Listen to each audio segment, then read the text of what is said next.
Thank you very much, Robert, for that gracious introduction. And it's a great pleasure to talk about this subject in this institute, which has made a disproportionately huge contribution during its first 90 years to both mathematics, physics, and indeed their common territory. My job today, in just half an hour, is to set the stage for the illustrious set of speakers that Nima has put together. Thank you, Nima, for that. And this basically means that I will be covering about a quarter of a millennium of study in 30 minutes. So bear with me. I will be taking a high-distance flyover over some quite subtle terrain. But let me begin, de rigueur in this institution, with an Einstein quote, one that he wrote in 1952, almost exactly 3 years before he died, when he wrote to his old undergraduate chum, Solovine, as usual, or as so often happened, Einstein was thinking deeply about what he was really doing as a theoretical physicist, something he mulled over for so much of his time. And he expressed wonderment in that letter to Solovine about the incredibly high degree of ordering of the objective world, as he put it, something that he described as a miracle or an eternal mystery. And it's that order which enables us, as Einstein of course knew, that it enables us to try to understand that world using mathematics, which G.H. Hardy described as the study of patterns of ideas, bound together by logic, of course. Again, quoting Einstein, his hero, as he said many times, particularly in my home country, was Newton, to whom he attributed what he called the first comprehensive workable system of theoretical physics. And that takes me to this publication, first appeared on in the bookstores of London on the 5th of July, 1687. A lot of archival research has illustrated absolutely nothing about that day, completely unremarkable as far as I can see, but to many of us here it's a red letter day, for it was that day that Newton inaugurated the coming together of mathematics and physics in his great book. When this book was published, Newton was the Lucasian Professor of Mathematics at Cambridge. But he wasn't just a mathematician, he was a natural philosopher, as adept at experimental work as he was in thoughtful work, theoretical work as we would now call it. Natural philosophy for him and for everyone else at that time meant the rational study of God's creation. Very important to mention God. As we learnt from Rob Iliff's wonderful book, Priest of Nature, a couple of years ago, Newton, above all else, regarded himself as a man of God. This book, there were 600 copies printed, and it struggled to sell out in London and elsewhere in Britain where it was on sale. The first thing you should note about this is he talks here on that frontispiece page about the mathematical principles of natural philosophy. And as Simon Schaffer, a great historian, has pointed out, that alone, that title, would have been a shock to people. Mathematical principles of natural philosophy. I mean, the prevailing principle of the study of the natural world had been inaugurated by the work of Aristotle. And he didn't think that mathematics should necessarily have any fundamental link with our understanding of the natural world. What Newton was doing was standing on the shoulders of great people like Descartes, the very famous Galileo, Kepler, right the way back to Euclid in ancient Greek times, and setting out a new perspective on natural philosophy. Now, Newton was not averse to criticizing other colleagues who we thought were in error. And that title itself is, in a sense, a sideswipe at Descartes, who'd written the late Descartes, written in 1644, what's sometimes regarded as the first comprehensive mechanical account of the universe, and he called that the principles of philosophy.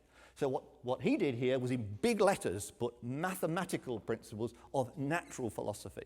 He was bringing philosophy down into a particular part of it, natural philosophy, and looking at its mathematical principles. What Descartes had done in a book that was, of course, a work of surpassing imagination and brilliance by almost any standards, he produced what you might call a narrative philosophy, something that you'd read like a novel of the universe. What it couldn't do is make predictions that you tested against experiment. And Newton was determined to do something quite different. What he did was, oops, sorry, I beg your pardon, I shouldn't have gone forward like that, sorry. What he did was to set out a system where you have the notion of force in a theory of motion, and described not just motion on Earth, but motion across the whole cosmos in terms of a gravitational force described by an extremely simple mathematical law, the inverse square law that we learned about at school. Force between 2 point masses dropping off as the inverse square of their separation. Now, this was an extremely successful system. It accounted for regularities that Kepler had noted and had many other successes. The problem was with that system that Newton's notion of gravity was not a mechanical one. And he had many learned critics on the continent who thought that, yes, this man is a great mathematician, but a terrible philosopher, because you can't just summon up a description of gravity and not give it a mechanical cause. So when Newton died, his job was certainly not complete. He hadn't given that description of gravity. He didn't think it was necessary. He couldn't give a detailed description of the motion of the moon or of the tides or even the stability of the solar system. This is not, of course, to decry his great achievement. I simply want to point out that he didn't completely finish off the whole system. And nor could he extend it to other forces operating in nature, in particular electricity and magnetism. When he died, Britain, of course, acclaimed him as the greatest natural philosopher the world had ever seen, but on the continent, particularly in France, great skepticism about his contribution of our understanding of nature. The most vociferous critics were in France, but it was there that his project to understand the solar system by this grand scheme involving gravity, it was there that that scheme was largely completed. And the person I submit is the most important, among many important contributors here, is this gentleman here, Pierre-Simon Laplace. This former farm boy was a very talented mathematician, fetched up in Paris at the home of Jean-Laurent d'Alembert, and became an extremely accomplished mathematician and a master of the system that we now use to implement Newton's scheme, that he didn't actually use in his book because he used geometric techniques. I'm talking about the technique of calculus. Now, calculus was invented by Newton and Leibniz, his bête noire. It was nonetheless developed over in the continent, and that's where they developed what you might call the central tool of our understanding of nature, of differential equations. These equations relate not just quantities that are observable in nature, but their rates of change with respect to other quantities.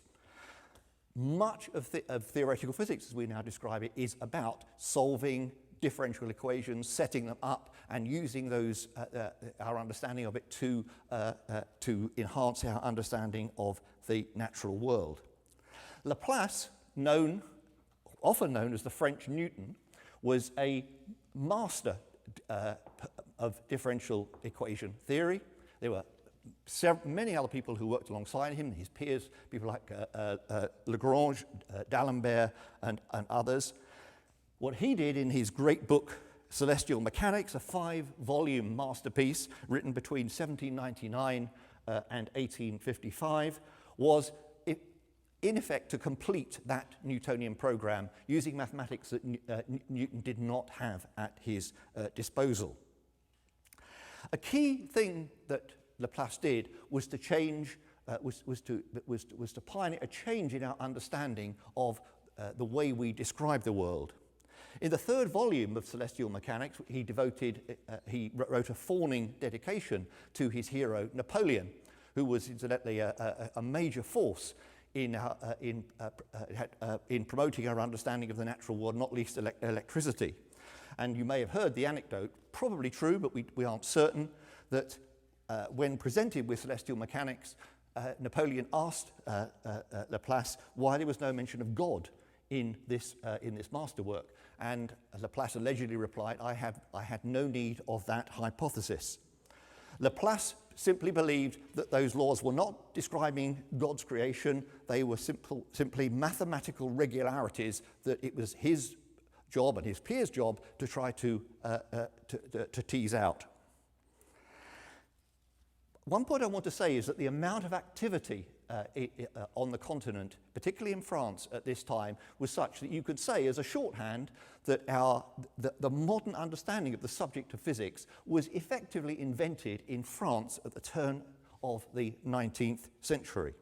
You see this in the textbooks that were being published, in particular the one by Biot, one of Laplace's very talented students. You go and look at those textbooks, which you read online, and you see the organization of the subject: optics, hydrostatics, motion, pneumatics, or what have you. Stuff that you could see as a high school physics course. You see its mathematical principles being laid out. You see a lot of trouble being taken to compare the theory, the mathematical laws with the most accurate data. It looks like, if you like, something like a modern perception of physics. At Arcueil, his great mansion south of Paris, Laplace set up what is now commonly regarded as the first school of mathematical physics. An opulent mansion. He had about 2 dozen protégés that would sit at his feet while he would hold court, and he believed that all the aspects of nature could ultimately be described by particle interactions with a force between those particles of a simple mathematical structure along the lines of Newton's laws of gravity. The great historian John Heilbron commented, teasingly perhaps of physicists, this was the first standard model of physics. Experts would travel from all over Europe to beat a path to the door of Laplace to find out about this particular model of understanding the universe. And Laplace was something of an autocrat. He believed this was the way to do it. And he exercised all his influence to try to bring people into that way of thinking. When Napoleon was defeated in 1815, that marked the date of Laplace's eclipse, and a new generation of thinkers about the natural world who were mathematically inclined, people like Fourier, Ampère, Fresnel, they carried on a different system of study of the natural world, but again centrally focusing on differential equations. That was the central method, so to speak, finding those equations of understanding the theory of the world around us. One central problem, this is among many, but one central problem was understanding electromagnetism, electricity and magnetism, and the relation between them. This was the bellwether of quantification in that age. Experimenters, technicians, engineers were finding ever more accurate ways of quantifying nature, and it was electricity and also partly magnetism that was most susceptible to those accurate studies. But what was needed was a theory that you could make those accurate checks between theory and experiment that Newton had insisted was the basis of a system of natural philosophy. By the mid-19th century, the centre of gravity of natural philosophy, as they called it then, or sometimes physics, shifted more from France to Germany. And if you were rash enough at that time to say, well, where's the big breakthrough going to come from to understand electricity and magnetism, then most smart money would go on Germany. That's where many leading thinkers were addressing their skills. It didn't come from there, in fact. It came from back in the UK. It didn't come from an Englishman, it came from a Scotsman. This is James Clerk Maxwell, one of the stars of my book, sometimes described as the Isaac Newton of electricity and magnetism. Although I have to say, during his lifetime, that would have puzzled some of his peers, even though he was very highly regarded, for reasons I shall explain. Maxwell was in some ways very different from Newton. One way in which he was very different, he was a blameless person. I find it difficult to summon the words. Everyone liked him, very light-hearted, never had a bad word to say about anybody, universally liked. Very much in contrast, I would suggest, with Newton for most of his life. But he regarded himself very much as Newton's successor, as a natural philosopher trained in mathematics. Now, he wasn't as great an original mathematician as Newton was, but nonetheless, he did have one of his supervisors described as a superhuman intuition about applying mathematics to the natural world, and was certainly not a slouch in mathematics. He was trained initially at the University of Edinburgh, partly in philosophy and in metaphysics as well, so two things that he was always interested in. But he finished his training in Cambridge in order to hone his mathematical skills, where they somewhat looked down their nose at what they saw as somewhat scrappy attitude he had to mathematics. And in 1854, I think it was a few weeks after he graduated, he wrote to Lord Thomson, William Thomson I should say, and said he was going to attack electricity. That's a quote. He knew that this subject, right, needed a theory, so to speak, and it betokens his confidence that he was prepared to try his hand against the international competition to do that. Cutting a long and very involved story short, by 1861 he had his first version of the theory that now has made him an immortal. A theory that, as far as he was concerned, was about the interaction of electricity, magnetism, and the ether, all three things. They were all part and parcel of each other. You had to have a model of the ether, and he set about that not by just throwing mathematics at it, but by doing one thing that all of us can now see is very wise. He didn't pick up his pen on mathematics until he'd read the collected works of Michael Faraday. Faraday was a quite brilliantly talented experimental philosopher working in the basement of the Royal Institution, another person with superhuman intuition, and a quite brilliant experimenter, and gifted as well with interpreting his understanding of experiments. And what Maxwell found in those investigations was that Faraday had reckoned that the idea that you have a magnet in empty space is wrong, that empty space is the carrier of something called a field. The field concept, the idea that that space is the seat of activity of a magnetic field, electric field, or what have you, was a revolutionary one and not taken seriously on the continent. But Maxwell believed that that was central. And it was that idea, taking that idea of the field seriously and interpreting in detail the interpretation of Faraday, that led Maxwell to set out his system of differential equations. It's very important to note that Maxwell was a person of incredibly wide interests. He wasn't just working on this, he was working across dozens of other fields at the same time, but this is something that stands out to us today because of all his contributions. It has perhaps the greatest influence on our understanding of the natural world. Now, I've talked about Maxwell, the mathematical philosopher. It's important to note that a lot of people at that time, certainly in the UK, partly in the continent, thought that physics was getting too mathematical. This was certainly true in the 1860s. You could see letters to publications. You could see Thomas Huxley talking at dinner parties about this, saying that this mathematics is getting completely out of hand and we're losing sight of what we're doing. In late 1869, William Spottiswoode, soon to be the president of the London Mathematical Society, asked Maxwell to give a talk that would try to address this perceived problem. He asked Maxwell to give a talk at the annual meeting of the British Association for the Advancement of Science, then to be held in Liverpool, and to look at the relationship between mathematics and physics, perhaps with an eye to showing that mathematics really did have something valuable to say about the natural world. And he gave that talk here in Liverpool on the 15th of September 1870. Most of the talk at that time was about the gathering problems of the Franco-Prussian War.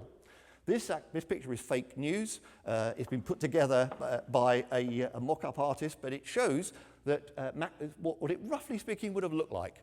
Maxwell in the Crown Court of Liverpool, still exists, you can still go and visit it, talking to about 150 people about that relationship.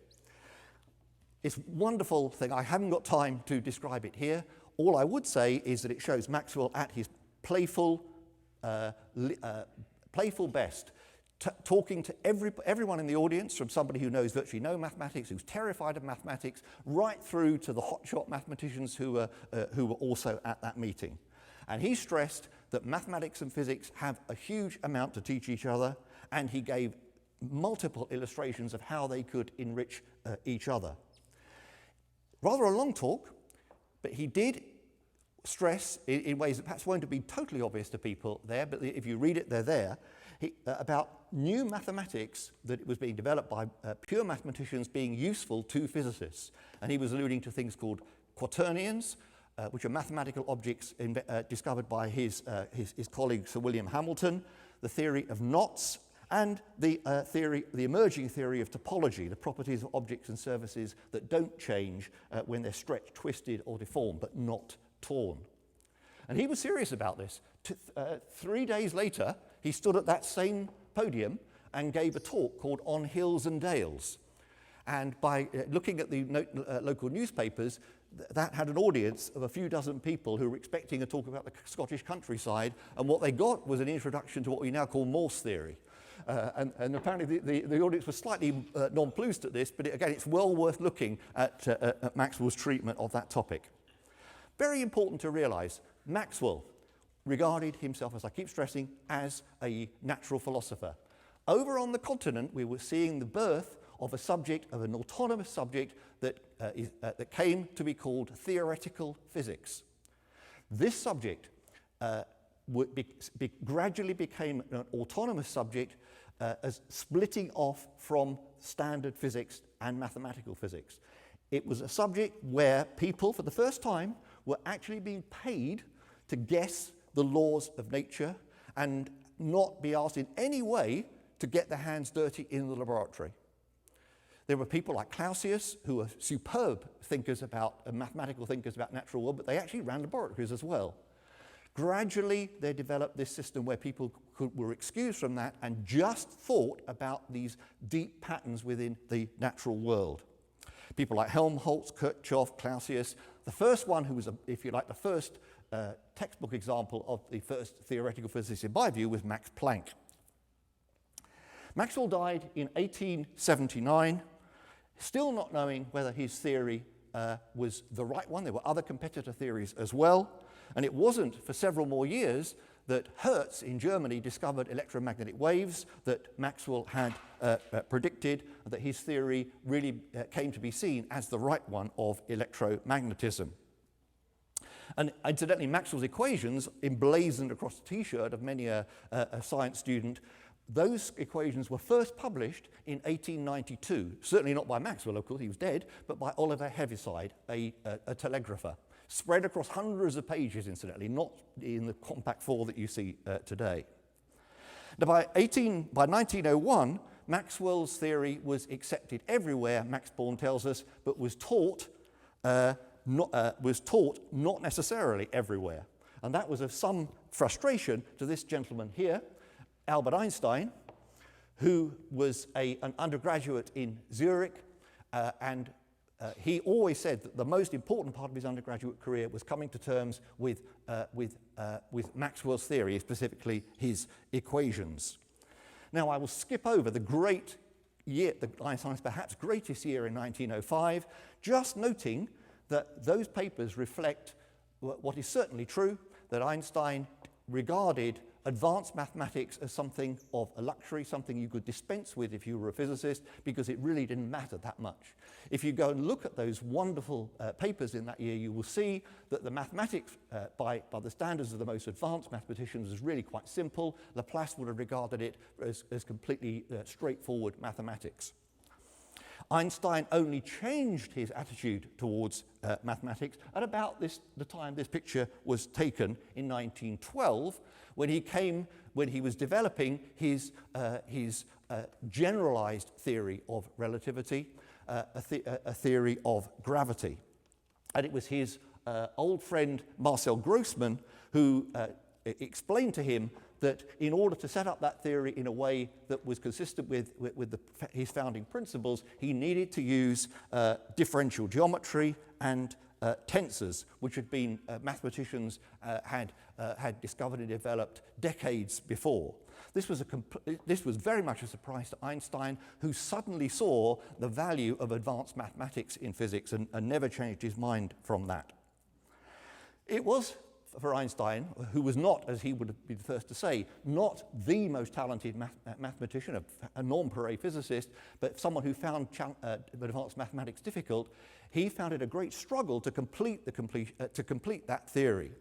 And he took quite a risk when in the summer of 1915 he took that incomplete theory to Göttingen, which is a centre not just of theoretical physics, but of the very creme de la creme of mathematicians. There, a phrase that was repeatedly used was the pre-established harmony between mathematics and physics, a phrase that Einstein liked and repeated.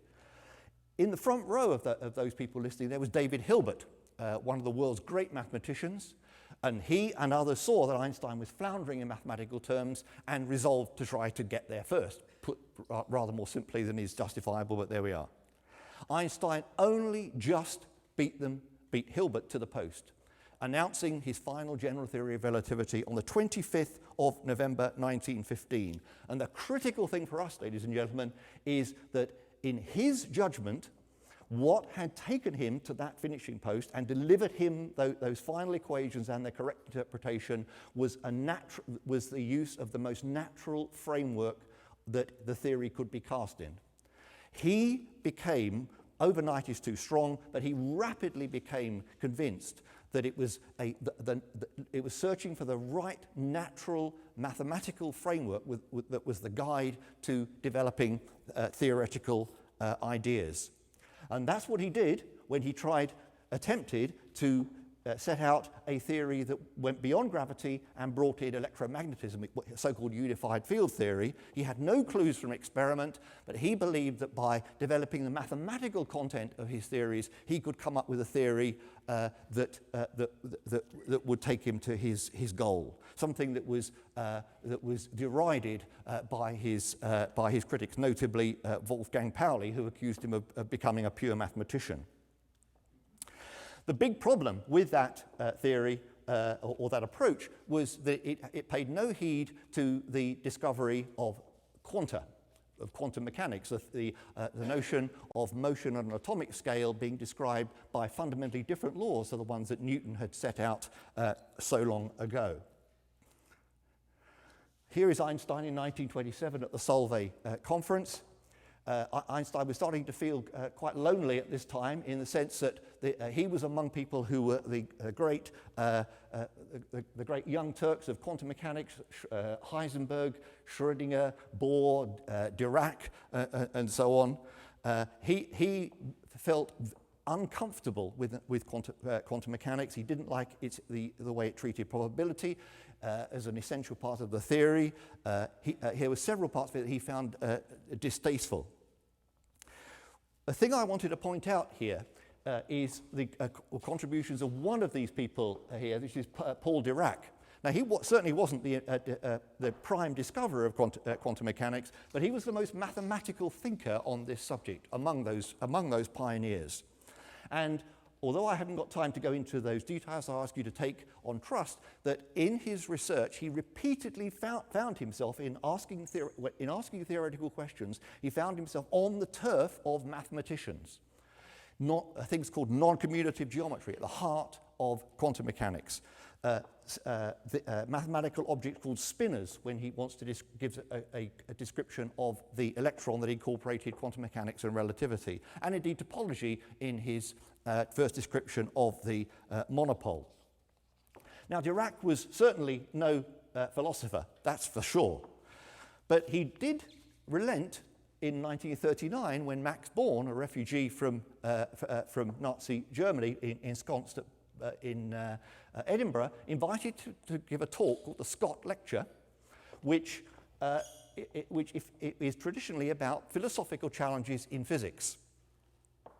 And Dirac, again, this is fake news, but it shows what Dirac would have looked like, roughly speaking, outside the premises of the Royal Society of Edinburgh. This lecture is again available online, and I would submit a pleasure to read. Contains almost no abstract mathematics, but is a straightforward plea to take seriously the role of mathematics in physics. It's best known for the place where Dirac enunciated what he called the principle of mathematical beauty, which holds that theories in fundamental physics advance in such ways that the mathematics is each time, by each advance, more and more beautiful. Now, ladies and gentlemen, even if you're not a mathematician or a physicist, you say, what does beautiful mean? Dirac dismissed that out of hand, says that a mathematician knows what mathematical beauty is. That, if you're not a mathematician, then I can't help you. Never been regarded as wholly satisfactory, but it's something he never backed down from. Even if you set aside that almost fetish for beauty, there are some things here that I think worth bearing in mind this afternoon. Some phrases that are so simple and yet so resonant. Gell-Mann departed last week. I noticed was talking about how he felt he was playing a game with nature, and how surprised he was that the game sometimes yielded results that actually showed up in nature. Well, Dirac said something really quite similar. Here, the mathematician plays a game in which he himself, excuse the sexism, invents the rules, while the physicist plays a game in which the rules are provided by nature. And this, even more centrally, I think, the rules the mathematician finds interesting are the same as those that nature has chosen. This is a deceptive lecture, and yet in some ways it's wild, and it's so speculative. In particular, the one which I've just been cut off here, he actually sees a time where mathematics and physics may one day unify, which is an extremely bold, some might say foolhardy proposition. I recommend that lecture, easily obtainable online. So let me conclude by just saying that a third of a millennium had elapsed, quarter of a millennium rather, had elapsed since Newton had set out his vision for mathematics and the laws of nature. And as we've seen, the boundaries between physics and mathematics for virtually the whole of that time were not particularly sharp. People encouraged them to be sharp by the compartmentalization, the increasing specialization. For physicists, there's no doubt that for most physicists, the major source of inspiration is accounting for the real world and surprising new clues that show that our best theories are found wanting. But Dirac and Einstein had looked rather eccentric in believing that you should focus not only, or especially even, on those experimental clues, but on developing the mathematical content of the best theories that we have. And although it looked eccentric at the time, as we'll see this afternoon, it perhaps did not look quite so eccentric in the decades to come. Thank you very much.